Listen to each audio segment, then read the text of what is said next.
bem, boa tarde a todos. Nós vamos dar continuidade ao nosso curso de introdução à medicina intensiva, recebendo os novos residentes do CEPET. E eu vou, nos próximos 30 minutos, contar para vocês um pouquinho da nossa história e, efetivamente, o nosso POTS, o Programa de Otimização do Tratamento da Síndrome Séptica, que nós desenvolvemos aqui no CEPET desde 2004.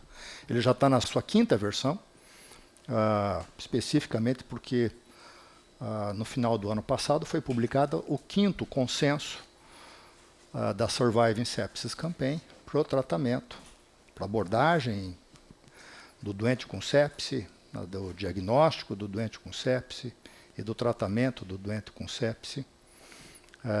E para e passo, assim que é publicado um novo consenso, nós também publicamos a atualização do nosso programa de otimização da síndrome séptica, que vocês já receberam, né, esse folhetinho que já se tornou tradicional.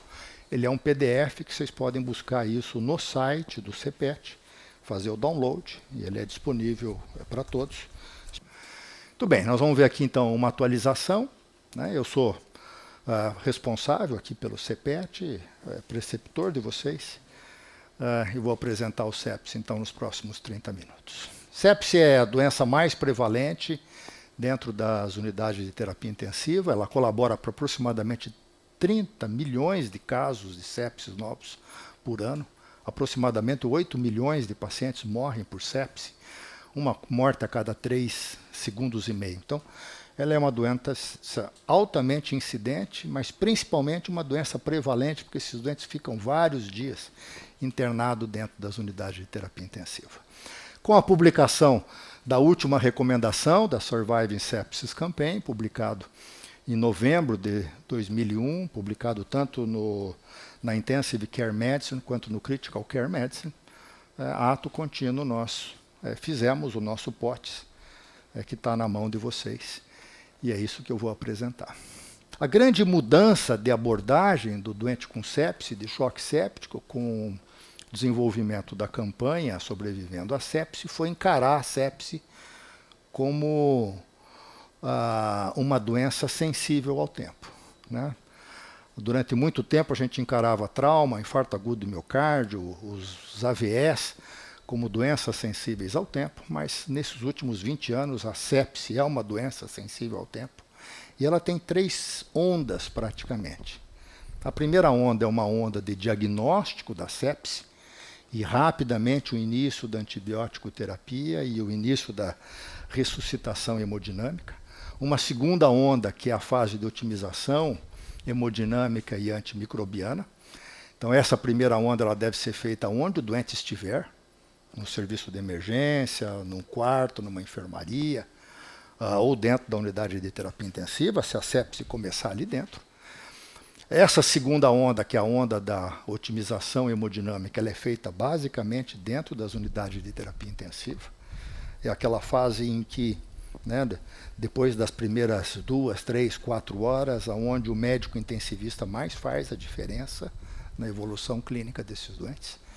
E uma terceira fase, já que esses doentes são crônicos, as fases do tratamento das disfunções orgânicas, que também é feito basicamente dentro das unidades de terapia intensiva. O nosso POTS ele é uma tradução do consenso em 8 grandes fases, né? Então ele torna operacional o consenso para que vocês possam aplicar na beira do leito.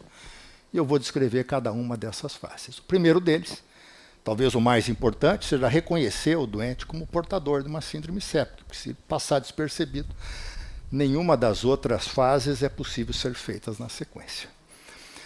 Então, por definição, sepse é definida como uma disfunção orgânica que ameaça a vida devido a uma resposta desregulada do hospedeiro a uma infecção. Ou seja, é uma disfunção orgânica devido a uma infecção.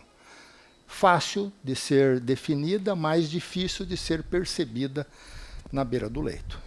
E o que é choque séptico? Choque séptico é um subgrupo dos doentes com sepse, mas esse doente é mais grave. Ele possui anormalidades circulatórias e do metabolismo celular que acarretam um aumento substancial na mortalidade.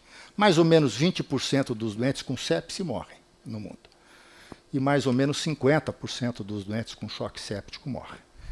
E é muito dependente da maneira como a gente aborda esses doentes desde o começo. Então, sepse é um foco de infecção com disfunção de pelo menos um órgão, né, ou pelo menos 2 pontos no sofá. E choque séptico é sepse, com hipotensão dependente de droga vasoativa, mais lactato acima do que 2 milimol por litro. Então é nada mais do que colocar de uma forma operacional aquilo que está na definição do slide passado. Então, sempre que vocês encontrarem um doente com suspeita de sepse e choque séptico, lembrar que elas são emergências médicas e que precisa que um tratamento seja iniciado imediatamente. Portanto, na prática, sempre que um doente tiver uma suspeita razoável de infecção, e você avalia rapidamente os 6 principais órgãos e sistemas. Se ele tiver um sinal de que tem disfunção, ele tem sepse até prova em contrário. Okay? Sepse é uma doença que você descalona. Você pensa para a maior parte dos doentes e vai descalonando nas horas subsequentes. Você olha para o cérebro, pulmão, coração, fígado, rim, sangue. Cérebro, pulmão, coração, fígado, rim, sangue. Se ele tiver uma alteração do nível de consciência, taquipneia, dispneia, uma alteração da oxigenação arterial, hipotensão arterial, uma elevação das bilirrubinas, uma oligúria ou elevação da creatinina, uma queda das plaquetas, na presença de infecção, até prova em contrário, esse doente deve ter sepse. Então, isso torna operacional o que está no consenso e faz vocês pensarem rapidamente. Se vocês tiverem uma tabelinha do SOFA, não é preciso usar isso, porque isso torna mais difícil essa operação, mas lembrar que a tabelinha do SOFA, você também tem esses 6 órgãos que você leva em consideração na hora, de uma forma mais pormenorizada, poder avaliar se realmente esse doente tem disfunção orgânica ou não. Mas na prática, cérebro, pulmão, coração, fígado, rim, sangue, sistematicamente, quando encontrar um doente com suspeita de infecção. Provavelmente esse doente tem sepse, passa para a fase 2. Faz o ABC, faz a ressuscitação, como todo doente de emergência, acesso venoso, coleta de sangue. O que é proposto aqui? Exames para definir o diagnóstico da sepse, das disfunções orgânicas. A sugestão é um hemograma com plaquetas, bioquímica do sangue, bilirrubinas, gasometria arterial, rotineiramente. Lactato para todo mundo desde a suspeita inicial. E faz avaliação do preenchimento capilar, 10 segundos apertando uma polpa digital, solta, tem que preencher em até 3 segundos. E anota o tempo em segundos que levou para esse preenchimento, porque você vai utilizar isso para poder monitorar a resposta à tua terapêutica posteriormente. E, eventualmente, ou sistematicamente, na sequência, colhe as culturas daquilo que for necessário. Pelo menos 2 amostras de hemocultura, se for uma suspeita de meningite líquor, se for uma suspeita de abscesso abdominal e tiver um dreno, colhe cultura do dreno, infecção urinária, cultura urinária e assim por diante. PAV, um aspirado traqueal. E passa para a terceira fase. Você suspeitou, acesso venoso, pediu para coletar exames, concomitantemente vai fazer ressuscitação hemodinâmica rápida e antimicrobiano dentro da primeira hora. Okay? Vai iniciar rapidamente a administração de mais ou menos 30 ml por quilo de peso de um cristalóide, que for a escolha de vocês. Na maior parte das vezes, solução salina, em até 3 horas. Então, 70 quilos dá 2.100, mais ou menos 2.000 ml de solução salina, o que você vai completar para a grande maior parte dos doentes nas próximas 3 horas. Em bolinhos habituais, de 500 ml de salina, correndo em 10 minutos, na sequência e avaliando a resposta clínica. Qual é a exceção? A exceção é aquele doente que tem congestão pulmonar evidente, que é infrequente, mas se tiver, não faz. A solução salina, Ringer lactato, solução salina balanceada, critério de vocês.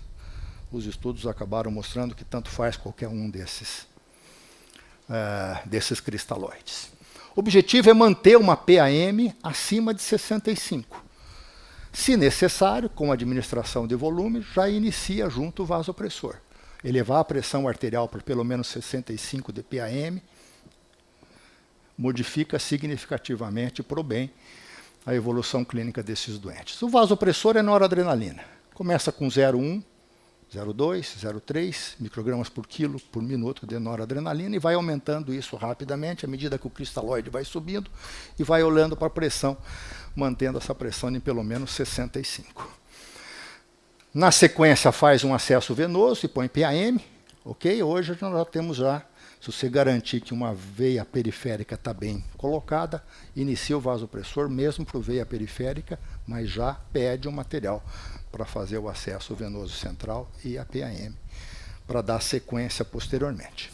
Okay? Mas uma veia periférica bem pega já é suficiente para poder iniciar a administração do vasopressor. E esse doente tem que ir para a unidade de terapia intensiva na sequência. Então, vocês viram que até agora ele começa o seu tratamento onde ele estiver. Ele não precisa de ir para a unidade de terapia intensiva para poder fazer isso. Toda essa terapia até agora, todos os médicos que atendem doentes de emergência precisam fazer bem feito. Ok, fez até agora, veja que a gente passa aqui agora, nós vamos fazer, desculpa, ainda tem o antimicrobiano dentro das primeiras 3 horas. Né? Então, junto com a ressuscitação hemodinâmica, nós vamos iniciar o antimicrobiano na primeira hora.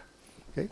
Então, se a sepse for, se sepse, choque séptico for definido e provável, escolha um antimicrobiano para poder fazer a administração dentro da primeira hora. A Surviving Sepsis Campaign deu uma flexibilizada. Se sepse não for óbvia, se ela for só possível e o doente não tiver sinais clínicos de hipoperfusão, você tem até 3 horas para poder iniciar o antimicrobiano. Aí sim dá para, nesses casos, esperar o resultado do hemograma, o resultado de um raio-x de tórax, etc. Mas se o doente tiver sinais de hipoperfusão, nós temos no máximo 1 hora para poder administrar o antimicrobiano. Largo espectro, ampla cobertura, boa penetração. Nós vamos ter revisões só de antimicrobiano na sepse. Então, o conceito fundamental nesse momento é cobrir a maior parte dos patógenos possíveis de estar relacionados com a infecção. Isso vai ser baseado no foco primário.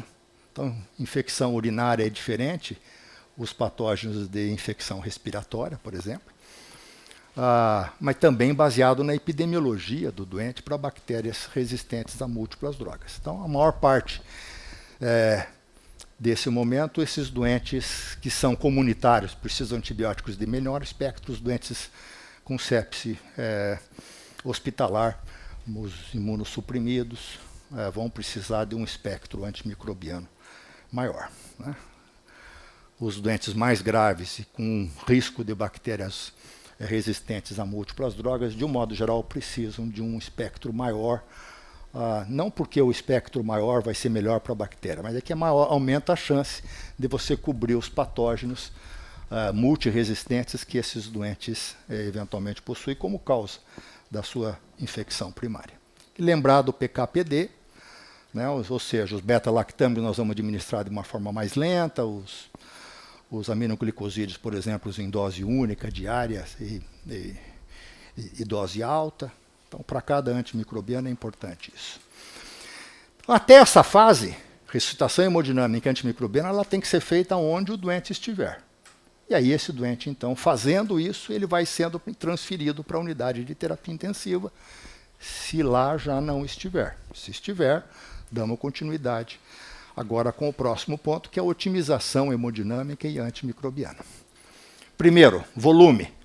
Lembrar que volume é feito numa fase de resgate, de otimização, de estabilização e de escalonamento. Essa fase de resgate basicamente se compõe daqueles 30 ml por quilo de peso de solução cristalóide. Então, você terminou aquilo nas primeiras 2, 3 horas, a próxima fase é fazer otimização hemodinâmica. Será que precisa mais ou não? Eu vou olhar para o doente. Eu vou avaliar clinicamente a necessidade de mais volume. Baseado no quê? Em dados clínicos. Frequência cardíaca, PAM, débito urinário, nível de consciência, perfusão de pele, lactato sérico. Os pacientes nitidamente hipovolêmicos, taquicárdicos, pressão muito alta, droga vasoativa subindo, não começou a urinar, tem um preenchimento capilar muito lento, esses doentes vão precisar de mais volume se eles não tiverem congestão pulmonar. Pode continuar administrando mais. Você não precisa de fluido responsividade nesse caso, nessa fase, o doente parece estar claramente hipovolêmico. Vai administrar bolos, mais volumes. Na outra ponta, pacientes que já têm sinais clínicos de hipovolemia corrigidos e eventualmente têm sinais de congestão, você não vai administrar mais volumes. Vai ter um grupo de doentes no meio, que você não sabe exatamente, não atingiu ainda, não está congesto, ainda não tem a perfusão completamente corrigida, mas você já acha que já administrou muito volume, não quer administrar mais e não quer passar do ponto. Esses doentes com sinais clínicos menos evidentes, obviamente, vão se beneficiar das manobras de fluido-responsividade na beira do leito. Né? Se tiverem intubados, a variação da pressão de pulso, elevação passiva das pernas, principalmente se houver alguma medida de débito cardíaco não invasivo ou invasiva, ou mesmo com eco, com VTI. Né? O que a gente utiliza mais frequentemente hoje é a ecografia de beira de leito e a avaliação da cava, seja nos doentes em ventilação espontânea ou os doentes em ventilação mecânica. Então, a fluido-responsividade serve para esses doentes do meio. Cristalóides são a forma preferencial de fluido. A alternativa, eventualmente, é uma albumina. A albumina não faz muita diferença se você quiser fazer albumina. Você só vai pagar 60, 70 vezes mais caro. Então, a gente não tem essa opção, basicamente pelo custo. Mas doentes com muita hipovolemia, uma hepatopatia mais grave, eventualmente podem, nessa fase de otimização, receber albumina. Tá? Do contrário, vocês têm 3 opções. Ou vocês fazem cristalóide, ou cristalóide, ou cristalóide. Tanto faz solução salina, Hengle lactato, solução balanceada, depois do Plus, depois do Basics. Né? Tem várias meta-análises, a gente vai estudar isso bastante. Na maior parte das vezes, nós utilizamos solução salina isotônica. Okay? Então, com relação à otimização de volume, é isso. E com relação à droga vasoativa. Noradrenalina é a droga vasoativa de preferência, nessas doses crescentes. Se eu não consigo com a noradrenalina, eu estou precisando da noradrenalina em doses muito crescentes, eventualmente eu posso acrescentar vasopressina e ou noradrenalina. Na grande maior parte das vezes, nós acrescentamos vasopressina quando a gente começa a chegar perto do 1 micrograma por quilo por minuto de noradrenalina. A gente começa com 0,04 de vasopressina por minuto. Essa é a nossa regrinha. É sustentada por evidências relativamente fracas, mas é o que a maior parte dos serviços faz. Ok? Aqueles doentes que não respondem com uma boa função cardíaca, eventualmente estão bradicárdicos, esses doentes eventualmente podem se beneficiar de adrenalina. Já fizemos mais adrenalina, hoje fazemos mais vasopressina nessa fase para poder elevar a pressão arterial. Então, volume, droga vasoativa é doses crescentes de noradrenalina e vasopressina. O objetivo da otimização hemodinâmica é olhar para a perfusão. Então, concomitantemente a isso, você está vendo se o doente está sendo bem perfundido ou não. Né? O objetivo aqui com a administração de vasopressor de volume é corrigir a hipoperfusão sistêmica. Então, você vai ter que ver se o doente teve queda da frequência cardíaca, elevação da pressão arterial sistêmica, começou a normalizar o débito urinário, teve melhora da perfusão da pele, né? Aí do nível de consciência, e tem uma hiperlactatemia que está em queda. Sem valores fixos. É uma coisa de você olhar para o doente e ir acompanhando. Alguns doentes respondem rapidamente a isso, outros doentes vão responder mais lentamente. Mas é importante essa tendência de melhora progressiva. A utilização do choque index na beira do leito é bom, porque você percebe que à medida que o doente vai recebendo volume e droga vasoativa, a frequência cardíaca começa a cair, a pressão arterial sistólica começa a subir. Isso aqui às vezes está em 1,5, 2, daqui a pouco começa a cair para 1,5, começa a cair para 1, quando cai abaixo do que 1, o doente está no bom caminho. E vocês podem manter as drogas vasoativas e vão pensando em fazer manutenção disso e eventualmente sustentar, eventualmente descalonar nas horas subsequentes. Mas, se nas medidas anteriores o paciente ainda apresenta sinais de hipoperfusão, eu vou ver se dá para fazer mais volume ou não, com as provas de fluido-responsividade, se ainda tem espaço para o vasopressor, mas na maior parte das vezes, nessa hora, a gente acrescenta dobutamina, desde que a pressão esteja sustentada, acima de 65, imaginando que ele possa ter um componente na hipoperfusão de uma função cardíaca diminuída, muitas vezes induzidas pela cardiopatia, induzida pela sepse. Nós acrescentamos dobutamina, 5 microgramas por quilo por minuto, e vamos aumentando. E olhando a resposta clínica, principalmente da perfusão periférica, se ela está melhorando ou não. E junto nessa situação, em que aparentemente o doente está relativamente refratário às medidas iniciais, você também pode acrescentar corticoide, hidrocortisona, na maior parte das vezes, numa dose de 200 a 300 miligramas por dia, em doses divididas, pelo menos 4 vezes, ou em doses contínuas, 200 a 300 miligramas de hidrocortisona. Muito bem, essa foi a otimização hemodinâmica. E com relação à otimização antimicrobiana? Eu vou reavaliar o esquema antimicrobiano depois de 48, 72 horas com o resultado das culturas. Né? Eu vou estreitar, eu vou descalonar sempre que possível, porque eu ampliei o espectro antimicrobiano. E agora, quando eu já tenho o resultado das culturas, eventualmente eu posso focar de uma forma específica naquele patógeno que está causando a doença, tentando minimizar a toxicidade, custos, desenvolvimento de resistências. Lembrar que a terapia combinada ela é muito útil nos primeiros 3 a 5 dias, porque eu ampliei o espectro, mas quando eu já tenho o resultado das culturas, eu posso ir descalonando. Então é uma tentativa de descalonar sempre que for possível na beira do leito. Faço o controle dos focos de infecção, assim que o doente já chega na UTI, que ele começa a ficar estável, eu dreno abscessos, faço desbridamento de tecidos inviáveis, catéter com suspeita de infecção, tira fora. Não tem que ficar pensando muito, não. Hein? Catéter com suspeita de infecção, troca. Assim que você garante um outro acesso, tira fora aquele mesmo com suspeita de infecção. E a duração típica de um tratamento é 7 a 10 dias. Isso está até encurtando, né, para infecções abdominais, hoje, bem drenadas, até 5 dias em algumas infecções. Mas aqueles doentes que a resposta for lenta, principalmente mais imunossuprimidos, quando houver focos ainda não completamente drenados de infecção, as infecções por estáfilo, de um modo geral, são de resposta mais lenta, porque faz metástases microbianas. Eventualmente isso pode ser prolongado um pouco mais, até 10, 14 dias. Okay? Mas é infrequente, 7 a 10 dias na maior parte das vezes.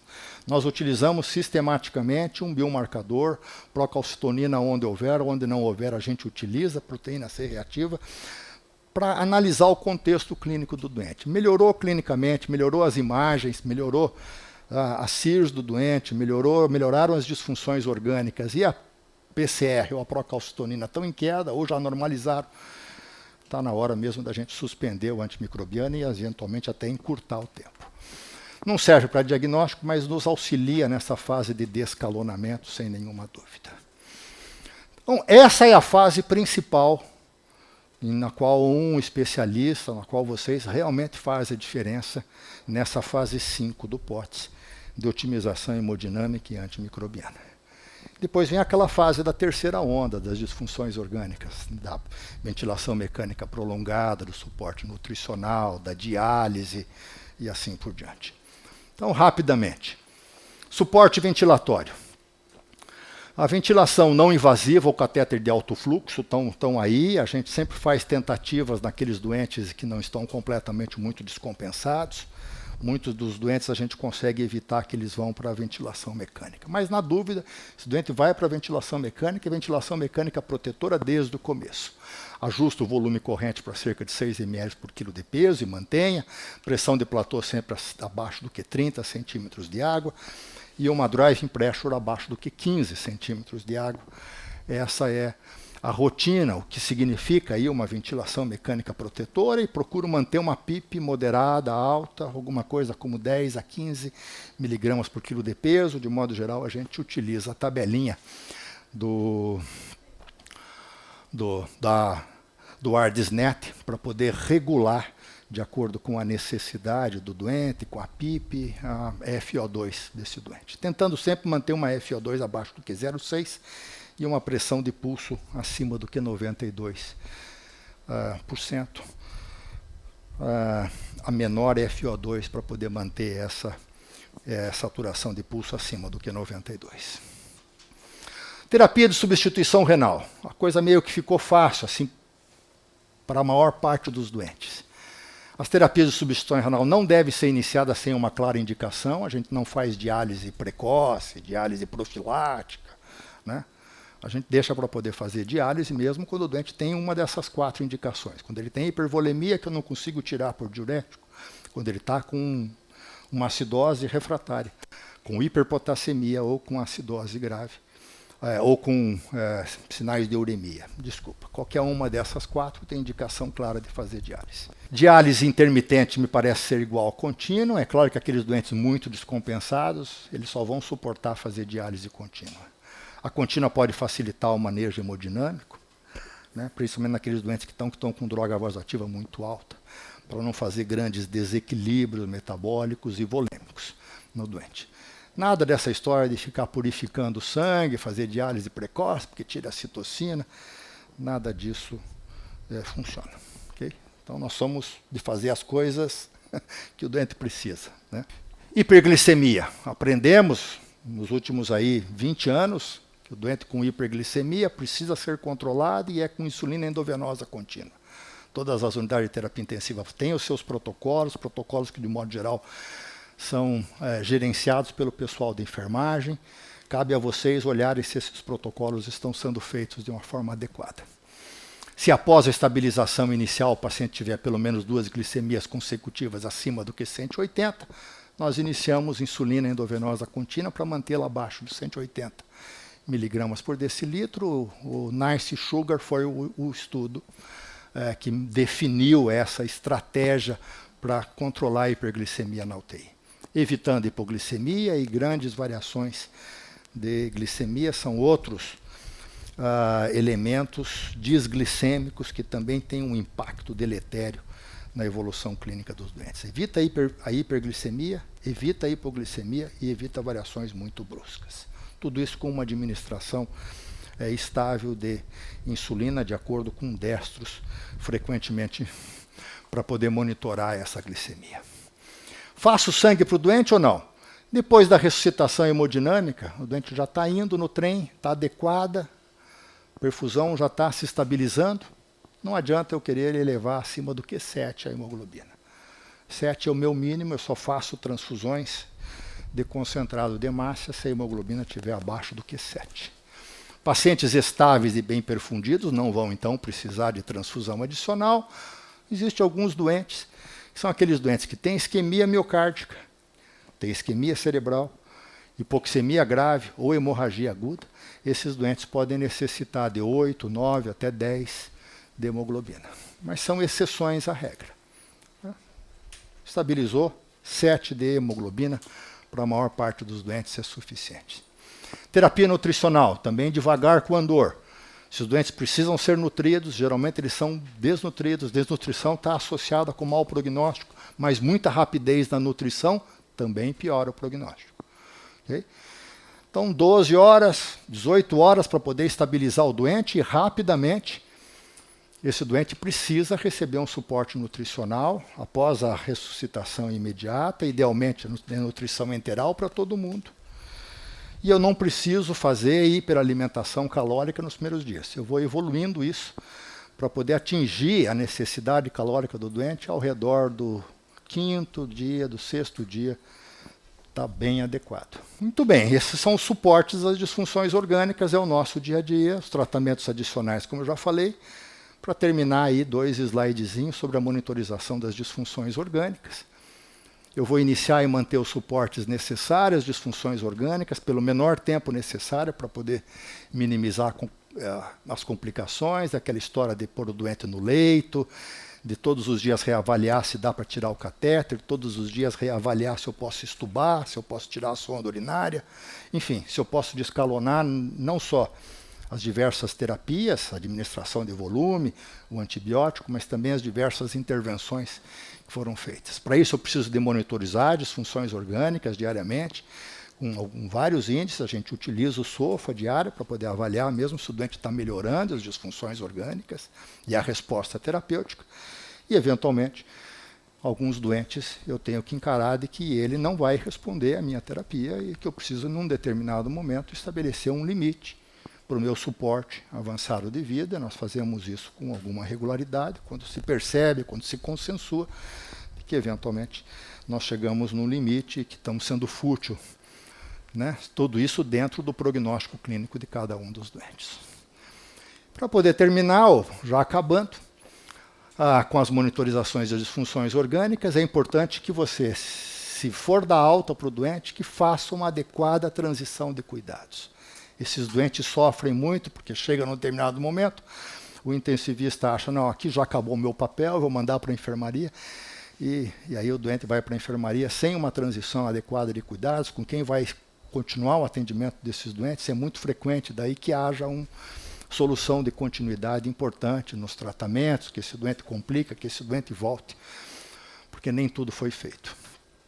Educação dos cuidados a longo prazo, principalmente com a família tem que entender que esse doente sobrevive a um episódio de sepse, de choque séptico. Ele é um doente que pode desenvolver vários sintomas pós alta da unidade de terapia intensiva e que esses sintomas precisam ser abordados. Ou seja, a sepse não só ela é grave, quando o doente a tem, é importante que vocês possam fazer tudo para poder recuperar esse doente o mais rápido possível, mas tem que lembrar que para que esse doente, para que você tenha um sucesso, esse doente ele tem que voltar ao seu trabalho, às suas atividades prévias o mais rápido possível. Isso vai levar um tempo. E ele vai precisar de cuidados depois na enfermaria e depois em casa, até que ele se recupere completamente.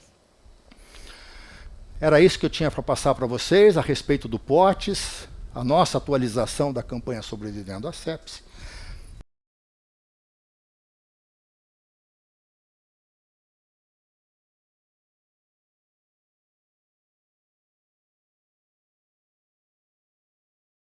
Não tem uma resposta e não tem estudo com relação a isso. Então, quando a gente vai estudar só a administração de antimicrobiano no doente com sepse, então eu preciso criar alguns protocolos daquela primeira dose do antimicrobiano, que eu vou administrar ainda, às vezes, no serviço de emergência, às vezes no quarto, antes de vir para a unidade de terapia intensiva, né? Que é uma primeira dose de um antimicrobiano baseado naquilo que eu sei da infecção primária e da possibilidade de bactérias multiresistentes. Quando esse doente vem para a unidade de terapia intensiva, você tem que reavaliar isso novamente, né? E avaliar se é meropenem mesmo, se é meropenem com poli, meropenem com vanco, se é só ceftriaxona. Se você, nessas análises que você faz, depois quando o doente chega na unidade de terapia intensiva, que é a análise que você faz antes da segunda dose antimicrobiana, acha que está bom, acha que foi uma boa escolha antimicrobiana, acha que está cobrindo 90% ou 95% dos patógenos, muito provavelmente aquela resposta que o doente vai ter nas primeiras horas é mais dependente, já que ele está bem protegido com a tua cobertura antimicrobiana, ele é mais dependente das tuas ações hemodinâmicas. Então, se ela foi reavaliada e você está com uma boa escolha, antes de 36, 48, quase 72 horas, a gente não troca antimicrobiano, né? Então, porque mesmo que você tenha acertado, aquela resposta das primeiras horas é muito dependente das outras intervenções. Mas volto a insistir, não é fazer qualquer escolha e esquecer o doente por 48, 72 horas. É sempre reavaliar. Será que essa escolha foi boa? É essa mesmo o foco da infecção? Essa é mesmo possivelmente a microbiota que possivelmente pode estar causando, né, as possibilidades de patógeno que estão causando essa infecção? Okay? De repente você descobre no dia seguinte uma informação que não estava disponível, que ele já vinha tratando com levofloxacina, já fazia 4, 5 dias, uma infecção respiratória, né? Ou que ele tinha passado por uma unidade hospitalar, que ele teve um internamento recente. Então, às vezes, vem uma informação nova, ainda dentro das primeiras 24, 48 horas, isso te faz repensar que a tua escolha inicial não estava adequada, que isso pode ser a não resposta clínica adequada do doente. Então, não quero te passar uma receita de bolo, 48, 72 horas, mas quero que você pense, né, que você antes de 48, 72 horas não vai mudar desde que você tenha feito uma escolha adequada, que, baseado nas condições prévias do doente.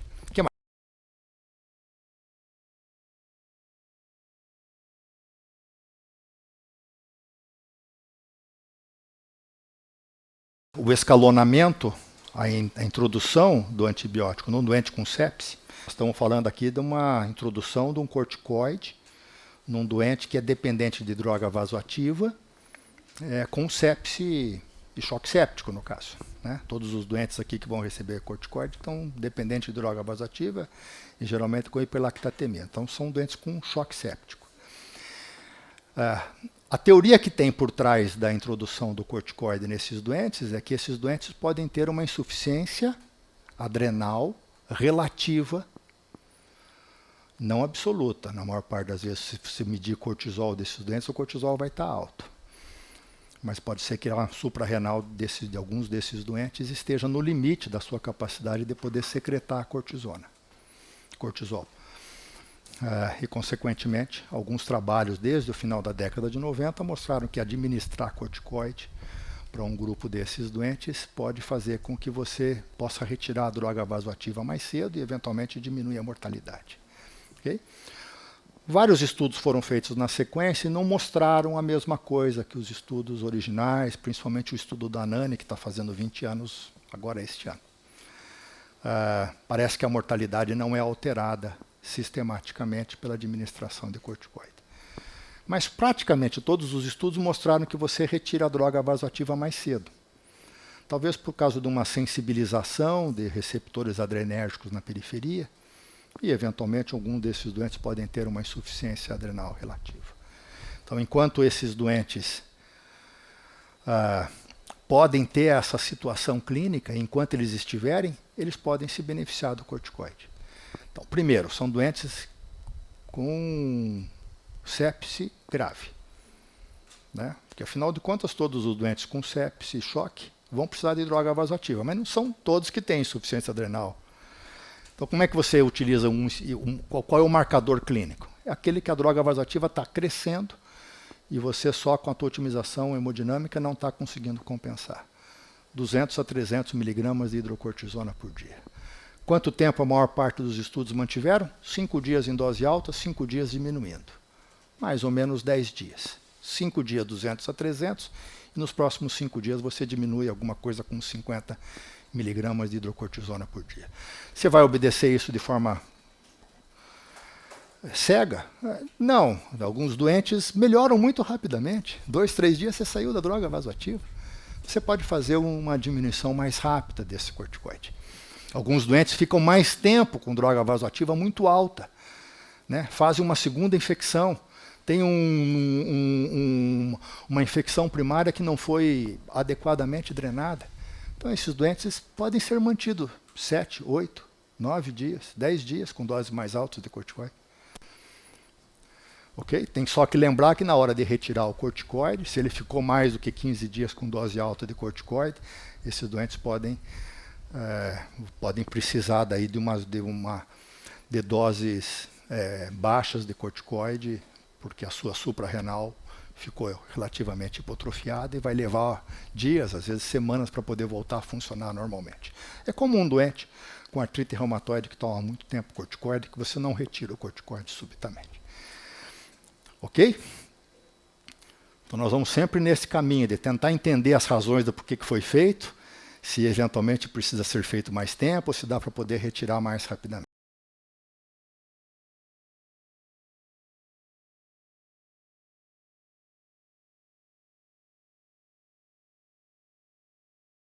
Também não tem, né?